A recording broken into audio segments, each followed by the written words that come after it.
Hello friends, welcome to my YouTube channel English Brook. आज जो हम टॉपिक डिस्कस करने वाले हैं वो क्लास 11th की इंग्लिश की बुक स्नैपशॉट्स से लिया गया है। The summer of the beautiful white horse. This story is written by William Saroyan. उन्होंने बड़ी खूबसूरती के साथ डिस्क्राइब किया है इस स्टोरी में कि फैमिली वैल्यूज़ और ह्यूमन एस्पिरेशंस, यानी कि हमारे परिवार की कुछ वैल्यूज़ होती हैं, कुछ प्रिंसिपल्स होते हैं, और ह्यूमन एस्पिरेशंस, इनके बीच में एक कॉन्ट्रास्ट है। ह्यूमन एस्पिरेशंस मीन्स हमारी इच्छाएं, जो इंसानी इच्छाएं होती हैं, उनके बीच में एक छोटा सा कॉन्ट्रास्ट ड्रॉ किया है। दूसरी चीज़ यहाँ पर हाईलाइट हुआ है ह्यूमन बिहेवियर बॉयहुड के वक्त, यानी कि जब लड़कपन की जो उम्र होती है, बिहेवियर जो होता है उस वक्त, उसको हाईलाइट किया है। और एक और चीज़ यहाँ पर इस स्टोरी से निकल के आती है कि किस तरह से द प्रोटैगनिस्ट, यानी कि जो मेन लीड्स हैं, वो ऑनेस्टी, यानी कि उनके घर की, उनकी जो फैमिली की वैल्यूज़ हैं, ऑनेस्टी, ईमानदारी, कैसे उसको ज़्यादा तवज्जो देते हैं बजाय इसके कि अपने लालच या अपनी जो शौक़ है उनकी, उसकी बजाय। ऑलराइट, अब इस कहानी में 4 इम्पॉर्टेंट कैरेक्टर्स हैं, as you can see on the screen. Number 1 is Mourad. ये एक लड़का है जो टीनेज में है। देन सेकंड है आरम। आरम जो है वो मुराद का कज़न ब्रदर है और वो अभी तक टीनेज में नहीं पहुंचा है। थर्ड है अंकल खुसरो। अंकल खुसरो इन्हीं की फैमिली के एक फैमिली मेंबर हैं। And the fourth one is John बायरो। Of course, there is a fifth character as well, as you can see on the screen. That is the horse, because this story revolves around the beautiful white horse. ये सारी कहानी इस horse को लेकर है। अब individually पहले हम कुछ कैरेक्टर्स डिस्कस कर लेते हैं। मुराद के बारे में बात करते हैं सबसे पहले, बिकॉज वो इस स्टोरी का मेन कैरेक्टर है। पहली चीज़ मुराद के बारे में, ही इज़ एन आर्मेनियन। वो आर्मेनियन है, उनकी जो ट्राइब है वो गैरोगेलेनियन फैमिली है। एंड सेकेंड चीज़, they are poor. They used to be rich earlier, लेकिन वो बच्चे, मुराद जो है वो अब गरीब है। उनकी फैमिली पहले बहुत अमीर हुआ करते थे, लेकिन अब फ़िलहाल गरीब हैं। And he is full of aspirations. बहुत सारी उसकी इच्छाएं हैं और वो उनको पूरा करना चाहता है। देन थर्ड कैरेक्टरिस्टिक उसकी है दैट ही इज़ क्रेज़ी, थोड़ा सनकी है। और आरम बीच में उसे कहीं पे क्रेज़ी स्ट्रीक भी बोलता है। Okay, so is a little crazy because जो चीज़ उसे करनी है वो उसे करनी है, वो ज़िद अपनी पूरी करता है। येट ही इज़ सेंसिटिव, लेकिन फिर भी सेंसिटिव है अपनी फैमिली वैल्यूज़ को लेके, सेंसिटिव है towards other people and of course animals as well. That is his fourth characteristic, that is very good with animals, because इस स्टोरी में will get to know that how he handles the horse. वो बहुत अच्छे से उस horse को handle करता है, and he is very considerate about the horse as well as other birds and animals, and he knows how to tackle them. All right, now let's go to the second character, which is Aram. Aram again Armenian है, Garogolanian tribe, Garogolanian family से है। He is also poor, he is also full of aspirations, उसके भी बहुत सारी इच्छाएं हैं। He is younger to Murad, वो मुराद से छोटा है। And of course he is also sensitive, वो बहुत सारी चीज़ों को लेकर सेंसिटिव होता है, but he is a little innocent as well, क्योंकि छोटा है, अभी उसे ज़्यादा समझ नहीं है। And he believes that his brother Murad can not do anything wrong. He is crazy for horses, उसे भी हॉर्सेस का बहुत शौक़ है। मुराद को भी हॉर्सेस का शौक़ है, लेकिन ये उससे भी ज़्यादा क्रेज़ी है। बट मुराद जितने अच्छे से हॉर्सेस या अदर एनिमल्स को टैकल कर सकता है, हैंडल कर सकता है, he is not good at it. आरम जो है वो उस पर इतना अच्छा नहीं है। This brings us to our next character, which is Uncle Khusro. Now Uncle Khusro again इन्हीं की ट्राइब से हैं, आर्मेनियन है, गैरोगोलेनियन ट्राइब से हैं, पुअर हैं, क्योंकि ऑफ कोर्स उन्होंने ऑल्दो उन्होंने रिचेस भी देखे हैं, बहुत पैसा भी देखा है पहले, but now they are poor yet full of pride. अभी भी उन्हें खुद पर गर्व है और अपनी फैमिली पर गर्व है, क्योंकि उनकी फैमिली जो है वो बहुत फेमस फैमिली है in terms of honesty and trust. लोग सबसे पहले उनकी ट्रस्ट, उनकी ऑनेस्टी की बात करते हैं। ही is a crazy streak. Now he is the actual one जो बहुत सनकी है और बड़े अनस्टेबल टेम्परामेंट के हैं। उनका जो टेम्परामेंट है बहुत अनस्टेबल है। कभी तो बड़ी बड़ी बात को बहुत कैजुअली टाल जाते हैं, कभी छोटी छोटी बात पे बहुत गुस्सा हो जाते हैं। So that's a little unstable. And then he is old and carefree. बूढ़े हो गए हैं और केयर फ्री हैं, ज़्यादा परवाह नहीं करते चीज़ों की। और उनकी फेवरेट लाइन जो वो हर जगह बोलते हैं वो है पे नो अटेंशन टू इट, इसकी तरफ बिल्कुल ध्यान मत दो। Now let's get to the last character और the next character which is John Byro. अब जॉन बायरो जो है he is the actual owner of the horse. जिस हॉर्स के बारे में हम इस कहानी में बात करेंगे, द वाइट हॉर्स, ये उसके ओनर हैं, वो हॉर्स इनका है। He is a very simple and honest man. बहुत सिंपल हैं, ऑनेस्ट हैं, ईमानदार हैं, गरीब भी हैं, बहुत पैसे वाले नहीं हैं। और गार्गोलेनियन फैमिली, जो गार्गोलेनियन फैमिली है उसकी गुडविल पे बड़ा यकीन है इनको कि वो लोग अपनी फैमिली का नाम नहीं ख़राब करेंगे। They can not do anything wrong. बहुत चिंता करता है बिकॉज कहानी में इसका हॉर्स चोरी हो जाता है and is really worried. Although temperament बहुत कूल है, एटीट्यूड ऐसा नहीं है कि गुस्सा हो जाए बात बात पे, बहुत काम रहते हैं, सिंपल से बंदे हैं। ही राइड्स अ सरी। अब सरी क्या होती है? सरी बेसिकली मीन्स टोंगा, टांगा जो बोलते हैं। घोड़ा उसे खींचता है, उसमें 2 सीट्स लगी होती हैं आगे की तरफ। Okay, and he really dearly loves his horse, और उन्हें अपने हॉर्स से बहुत प्यार है। Alright, so this brings us to the story. अब इस कहानी में शुरुआत कैसे होती है? आरम जो है वो अपने घर पे सो रहा है, ऑन अर्ली डॉन का टाइम है, व्हेन ही लिसन्स कि उसकी खिड़की पर कोई नॉक कर रहा है। When he opens the window he observes कि वहाँ पर खड़ा है मुराद, और मुराद जो है वो एक घोड़े पर बैठा है। वहाँ पर उस घोड़े पर बैठकर मुराद इससे बात कर रहा है कि अगर तुम घोड़े पर बैठना चाहते हो, if you want to ride on the horse, आ जाओ। नाउ यहाँ पर आरम जो है वो थोड़ा सरप्राइज्ड भी है कि भाई मुराद के पास इतने पैसे तो हैं नहीं कि वो घोड़ा ख़रीद पाए, तो उसने ये घोड़ा कहाँ से लिया? दैट मीन्स ये घोड़ा चोरी का है। पर उसे ये भी पता है कि हमारी जो फैमिली वैल्यूज़ हैं उसके हिसाब से मुराद चोरी नहीं कर सकता। बट ये जो आरम है, he is also very fond of horses, उसे बड़े पसंद हैं घोड़े। सो वो कहता है कि ठीक है भाई, छोड़ो सारी बात, अभी फ़िलहाल तो मैं घोड़े पर बैठने जा रहा हूँ, बिकॉज़ मुझे भी घोड़े उतने ही पसंद है जितने मुराद को। ठीक है, पर थोड़ा कंफ्यूज्ड है कि ये घोड़ा आया कहाँ से। लेकिन फ़िलहाल वो ज़्यादा तवज्जो किस तरफ दे रहा है? वो ये नहीं सोच रहा है कि घोड़ा कहाँ से आया, वो ये सोच रहा है कि भाई चलो, this is the right time to enjoy a ride on the horse, because that's what I always wanted to do. Aram knows that मुराद ने घोड़ा चुराया है, लेकिन वो कहता है कि चोरी तो वो होती है जो पैसे के लिए की जाती है। वो खुद से वो आर्ग्यूमेंट कर रहा है, ही इज सैटिस्फाइंग हिमसेल्फ कि ये घोड़ा तो उसने सिर्फ फॉर फन सेक, कि कुछ वक्त घोड़ा चलाने के लिए अगर चोरी भी किया है तो ये चोरी नहीं है। अब आरम जो है वो मुराद के पीछे बैठ जाता है और दोनों ये लोग हॉर्स राइड पे चले जाते हैं। इनके घर के पीछे कुछ पुराने विनयार्ड्स हैं, कुछ ऑर्चर्ड्स हैं। विनयार्ड्स और ऑर्चर्ड्स होते हैं बागान है पीछे कुछ, और वहाँ पर वो खाली बागान पड़े हैं, सुबह सुबह का वक्त है, तो वहाँ ये आराम से घोड़ा चलाते हैं। और आरम को ऐसा फील होता है कि जितने अच्छे से मुराद उस घोड़े को कंट्रोल कर रहा है और उसे चला रहा है, इसका मतलब आज पहला दिन तो नहीं है मुराद का घोड़ा चलाते हुए, वो पहले से कुछ दिनों से वो उस घोड़े को चला रहा है।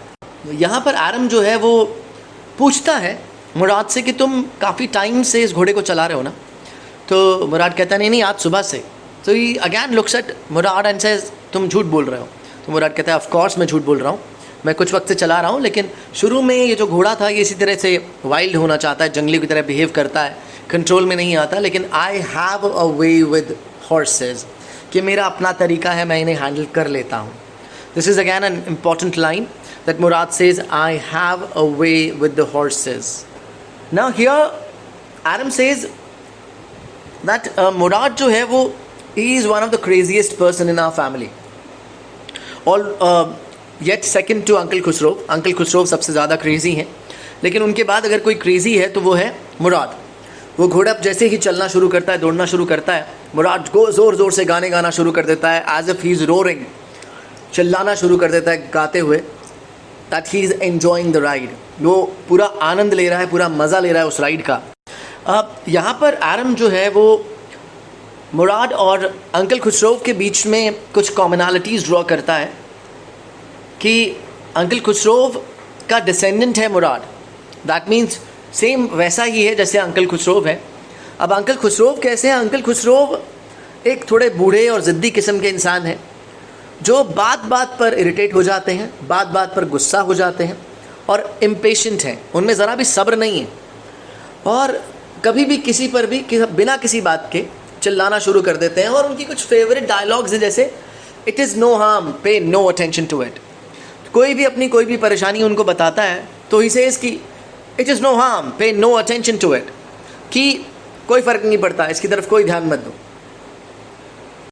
और यहाँ पर एक इंसिडेंट आरम एक्सप्लेन करते हैं कि एक बार अंकल खुसरो जो थे वो बाबर के पास, नाई के पास बैठे थे, अपनी मुस्टैश, अपनी मूछें ज़रा ठीक ठाक करा रहे थे, और तब उनका अपना बेटा आरक भागता हुआ आया कुछ काफ़ी दूरी से, और उसने आके बताया कि पिताजी हमारा जो घर है वो आग में जल रहा है, यानी कि आग लग गई है हमारे घर पे. और इस बात पर भी अंकल खुसरो ने क्या कहा, इट इज़ नो हार्म, पे नो अटेंशन टू इट, कोई फ़र्क नहीं पड़ता, उसकी तरफ ध्यान ही मत दो. उसके बाद जो नाई है, जो बाबर है, उसने कहा, अरे भाई साहब, वो लड़का कह रहा है कि आपका घर जल रहा है, आपके घर में आग लग गई है. And even then uncle Khosrove said, बहुत हो गया, enough, it is no harm, I say, मैं कहता हूँ कोई फ़र्क नहीं पड़ता. So he was that kind of crazy कि वो चीज़ों को शायद समझ नहीं पाते थे. And he always use to react in the same way कि किसी चीज़ से कोई फ़र्क नहीं पड़ता. अब after riding for a while, दोनों जब उस घोड़े पे राइड कर रहे हैं, थोड़ी देर के बाद मुराद आरम से कहता है कि अब तुम उतर जाओ, मैं अकेले इस घोड़े को चलाना चाहता हूँ. तो आरम कहता है कि ठीक है, मैं उतर जाऊँगा, लेकिन क्या तुम खुद चलाने के बाद मुझे इसे चलाने दोगे अकेले? तो इस पर मुराद कहता है कि ठीक है, विल सी कि तब क्या सिचुएशन होती है. And he goes for a ride. And as soon as Murad sits on the horse and he kicks into the horse, says its name, horse's name, और यहाँ पर horse का नेम है वज़ीर. उसने वज़ीर बोला, वज़ीर रन. मुराद कहता है वज़ीर run, and the horse starts running. वो उछलता है, दोनों पिछली टांगों पे खड़ा हो जाता है और उसके बाद बहुत तेज़ी से, बहुत तेज़ स्पीड से वो भागने लगता है. and looking at this, Adam feels really excited and happy. और उसके बाद थोड़ी देर के बाद मुराद वापस आता है और आरम से बोलता है, नाउ इट्स योर टर्न, अब तुम बैठ सकते हो इस घोड़े पर. लेकिन आरम जो है वो उतना अच्छा राइडर नहीं है.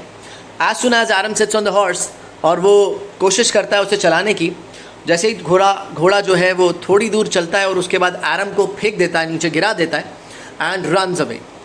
उसके बाद मुराद जो है वो उस घोड़े को ढूंढ ढांढ के लेके आता है और उसको वापस वो एक बार्न में, जहाँ पर ये लोग ग्रेन्स को, यानी कि जो खेती के बाद अनाज होता है या दालें होती हैं या लाइव स्टॉक होता है या स्ट्रॉ होता है, उसको वहाँ पर सेव किया जाता है, वहाँ पर स्टोर किया जाता है. It's basically a storage unit, ठीक है, गोडाउन सा होता है. वहाँ पर उसको, उस घोड़े को वो बांध देते हैं वहाँ पे, एंड उसके बाद वो लोग चले जाते हैं. अब ये सिलसिला हर रोज़ कई दिन तक चलता रहता है, तकरीबन 1-1.5 महीना ये सिलसिला चलता है. वो हर रोज़ सुबह राइड पे आते हैं, लेकिन हर रोज़ सुबह बेचारा आरम जो है वो घोड़ा उसे गिरा के भाग जाता है. Now in the afternoon one day, जब ये लोग राइड करके आ जाते हैं तो आरम अपने घर पे होता है और अंकल खुसरो वहाँ घर पे बैठे हुए आराम से कॉफ़ी और सिगरेट पी रहे होते हैं. तो वहाँ पर जॉन बायरो, एक विज़िटर है, जॉन बायरो, वो आता है और जो एरम की मदर है वो उसको थोड़ा सा कॉफ़ी और सिगरेट देती हैं, ठीक है, टोबैको के साथ, कि आप बैठकर सिगरेट पीजिए और कॉफ़ी लीजिए. And John Byro is really upset, he is very sad. He explains it to uncle Khosrove. वो बताते हैं अंकल खुसरो को कि जी मेरे साथ बड़ा बुरा हुआ है, मेरा घोड़ा जो पिछले महीने चोरी हो गया था वो अब तक मिला नहीं. अब अंकल खुसरो की आदत वही है कि हर बात पे उन्हें सिर्फ एक ही रिएक्शन देना है कि पे नो अटेंशन टू इट, कोई फ़र्क नहीं पड़ता, उसकी तरफ बिल्कुल ध्यान मत दो, पे नो अटेंशन टू इट. अब जॉन बायरो जो है वो कहता है जी आपकी बात ठीक है, आप तो सिटी ड्वेलर हो, आप शहर में रहते हो, लेकिन मैं बेचारा जो घोड़ा गाड़ी चलाता हूँ, एक गाड़ी का मैं बिना घोड़े के करूँगा क्या. यहाँ पर एक वर्ड आता है सरी, SURREY. सरी मीन्स घोड़ा गाड़ी, ओके. तो वो जो पीछे की गाड़ी है, जब घोड़ा नहीं है तो उस गाड़ी का वो क्या करेगा. That's what he tries to explain. फिर से अंकल खुसरो कहते हैं पे नो अटेंशन टू इट, उसकी तरफ बिल्कुल ध्यान मत दो, लेट इट बी, जो भी है सब ठीक है, कोई दिक्कत नहीं है. Now as soon as John Byro leaves, जब जॉन बायरो जाता है, एरम ये सारी बातचीत सुन रहा होता है एंड ही अंडरस्टैंड्स कि जिस घोड़े के बारे में जॉन बायरो बात कर रहा है वो मुराद के पास है. दैट मीन्स मुराद ने जॉन बायरो का ही घोड़ा चुराया है. So he goes to Mourad and tells him कि ऐसे ऐसे जॉन बायरो आया था and he wants his horse back. But Aram को हॉर्स राइडिंग सीखनी है. सो ही टेल्स मुराद कि तुम जब तक मैं हॉर्स राइडिंग सीख नहीं जाता ना, तब तक तुम इस घोड़े को वापस नहीं करोगे, चाहे उसमें 1 साल क्यों ना लग जाए. अब मुराद यहाँ पे कहता है कि भाई 1 साल, तुम एक गैगोलेनियन फैमिली के बंदे को बोल रहे हो कि 1 साल तक मैं चोरी करके रखूँ घोड़े को. नाउ ही सेज तो अच्छा भाई तुम कब तक इसको रख सकते हो. ज़्यादा से ज़्यादा 6 महीने, कि 6 महीने और रख सकता हूँ. ओके. सो अगैन यहाँ पर जो ह्यूमन एस्पिरेशंस हैं, इच्छाएं हैं, वो उनकी फैमिली वैल्यूज़ पे थोड़ी सी भारी पड़ रही हैं. दैट वो अपनी फैमिली के रिस्पेक्ट को, ऑनेस्टी को, अपनी फैमिली की इमेज को स्टेक पे रख रहे हैं just because they want to keep the horse. Now this whole thing continues, ये पूरा सिलसिला चलता रहता है. और उसके कुछ दिन के बाद एक दिन जब ये लोग हॉर्स राइड कर रहे होते हैं, सामने से जॉन बायरो आ जाते हैं. Now this is a very interesting encounter. John Byro आते ही इनके सामने अपने घोड़े को पहचान तो लेते हैं, लेकिन वो कुछ कहते नहीं हैं. अब वो उस घोड़े को बड़े माइन्यूटली स्टडी करते हैं, उसको ऑब्जर्व करते हैं कि यार ये लग तो मेरा ही घोड़ा रहा है, लेकिन इसके ऊपर जो लोग बैठे हैं आर्मेनियन लोग हैं, गार्गलेनियन फैमिली के हैं.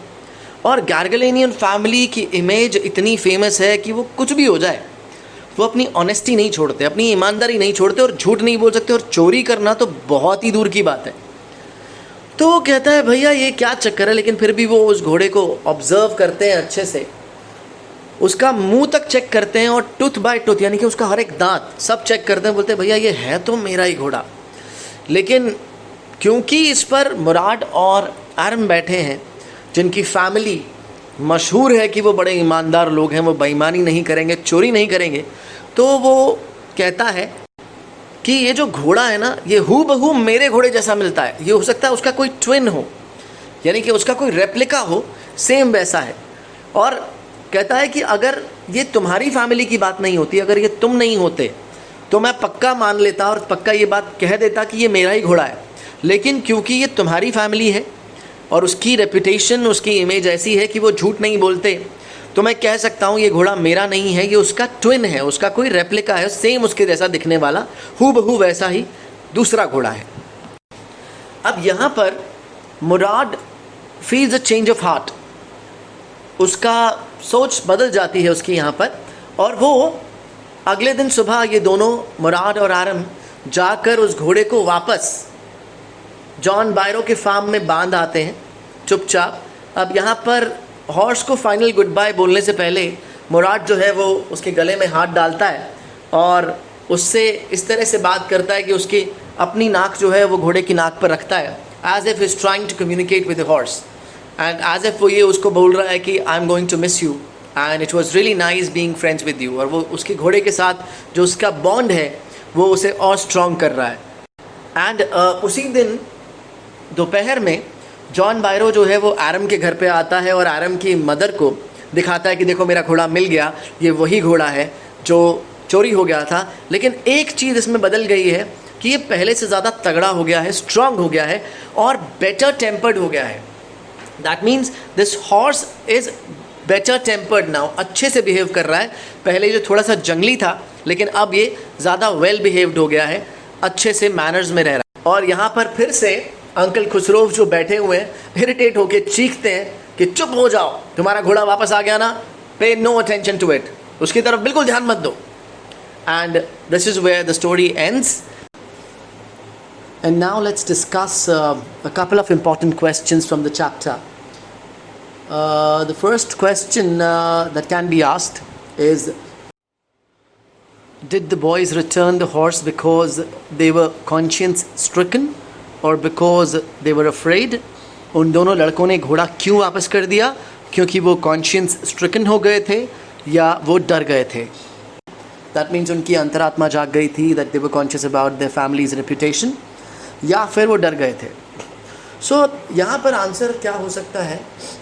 बिकॉज जॉन बायरो से उनके इनकाउंटर के बाद दे गॉट टू नो कि जॉन बायरो ने घोड़ा पहचान लिया है, right. So now the only thing that they could do was to return the horse. लेकिन हॉर्स रिटर्न करने का कारण क्या है? बिकॉज जॉन बायरो ने ये भी कहा साथ साथ कि अगर ये आपकी फैमिली की बात नहीं होती, if it would have been someone else, तो मैं क्लेम कर लेता ये घोड़ा मेरा है. लेकिन क्योंकि आप दोनों इस पर बैठे हैं और आपकी फैमिली की रेपुटेशन ऐसी है कि आप झूठ नहीं बोल सकते, मक्कारी नहीं कर सकते, चोरी नहीं कर सकते, तो मैं यकीन के साथ कह सकता हूँ कि ये घोड़ा मेरे घोड़े जैसा है पर मेरा नहीं है. Now this brought about a change in them. उन्हें ये सोचने पर मजबूर कर दिया इस बात ने कि हम जो कर रहे हैं वो गलत है, हमारी फैमिली की रेपुटेशन ख़राब हो जाएगी. सो इट वॉज कॉन्शियंस जिसने उन्हें थोड़ा सा परेशान किया. They wanted to return the horse एंड उसके साथ साथ कहीं ये डर भी था कि कहीं जॉन बायरो ने जाके फैमिली के बारे में उल्टा सीधा बोल दिया या हमारी शिकायत कर दी कहीं पर, तो हमें बहुत डांट पड़ेगी और हो सकता है बहुत मार भी पड़े और पूरी फैमिली की रेपुटेशन ख़राब करने के चक्कर में हमारी बहुत ज़्यादा पिटाई हो जाए. सो यहाँ दोनों चीज़ों का एक कंबाइंड इफ़ेक्ट था उन पर, right. Second question can be asked about the character sketch of Mourad और अंकल खुसरो, और they can ask you a question that draw the commonalities between Mourad and uncle Khosrove, क्योंकि दोनों बहुत मिलते जुलते कैरेक्टर्स हैं, दोनों एसेंट्रिक हैं, दोनों थोड़े सनकी हैं. दोनों के बारे में उनको फ्रीक कहा गया है, right. And they both have been called crazy streaks. दोनों क्रेजी हैं, ठीक है, उनके बीच में कॉमनैलिटीज़ यही हैं. बाकी अगर आप दोनों के इंडिविजुअल कैरेक्टर्स की बात करें तो हम वो दोनों कैरेक्टर्स ऊपर डिस्कस कर चुके हैं. That will help you answer the question in a better way. I hope आप लोगों को स्टोरी समझ में आ गई होगी और आपने इसे एंजॉय किया होगा. And please if you have liked the video, make sure you subscribe to my YouTube channel and share the video with your friends so that they can also understand the chapter in a better way. Thank you so much.